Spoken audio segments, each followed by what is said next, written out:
آخر رہا منت ماننا، تو عافیت اسی میں ہے کہ منت دیکھیں صرف اللہ تبارک و تعالی سے ہی مانگنی چاہیے.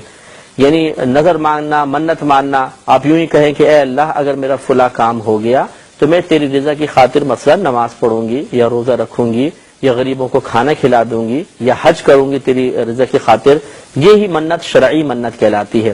باقی یہ جو منتیں لوگ مانتے ہیں مزارات پر جا کر، ان کو عرفی منت کہتے ہیں کہ ہمارے ہاں رواج پا گئی ہیں منتیں، حقیقتاً شرعی منت نہیں ہے.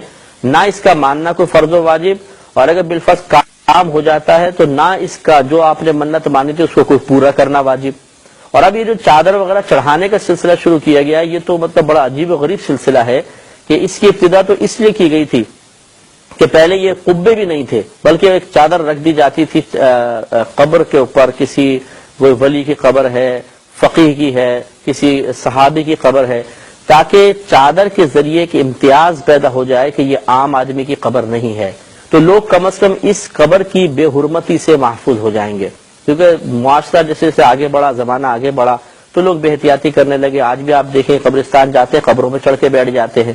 تو اس لیے بس یہ چادر چڑھانے کی اصل یہی تھی کہ اس پر صاحب مزار کی عظمت اور ہیبت قائم ہو اور لوگ اس کی بے حرمتی سے محفوظ ہو جائیں. اب ہم نے اس کو ایک طریقہ ہی بنا لیا ہے کہ ایک چادر کے بعد 2 3 سینکڑوں چادریں چڑھا دیتے ہیں. چادر چڑھانا فی نفسی ہی نہ تو آپ کے لیے نافع ہے، نہ مردے کو اس سے کوئی فائدہ ہوگا.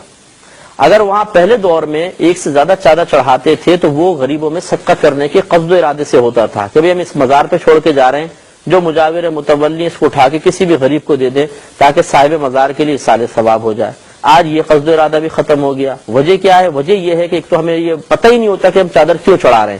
لوگ سمجھتے بس چادر چڑھانا بھی کوئی عبادت ہے اور اس میں بڑا ثواب ملے گا، فی نفسی کوئی عبادت نہیں ہے. اچھا، اور پھر جو چادر چڑھائی جاتی ہے وہ ایسی نہیں ہے کہ آپ اسے غریب کو دے سکیں، اس لیے کہ بالکل ریشمی کپڑے کی سے چادریں ہوتی ہیں عموماً، اور ان پہ اتنے کلمات الہیہ لکھے ہوتے ہیں کہ کوئی اس کو استعمال ہی نہیں کر سکتا. متبرک نام ہوتے ہیں، اس کو استعمال کیسے کریں گے؟ تو وہ پے در پہ چادریں چادریں چادریں چادریں. اور بعض مزارات پہ تو ہم نے یہ بھی دیکھا ہے کہ جو سائڈ میں دیواریں وہ دکانیں بنی ہوتی ہیں جن سے چادریں خرید کے لاتے ہیں، ان سے مجاورین کے کانٹیکٹ ہوتے ہیں. جو چادر یہاں ڈلی رات میں سینکڑوں اٹھا کے آدھے داموں پھر واپس ان کو بیچ دی جاتی ہیں. پھر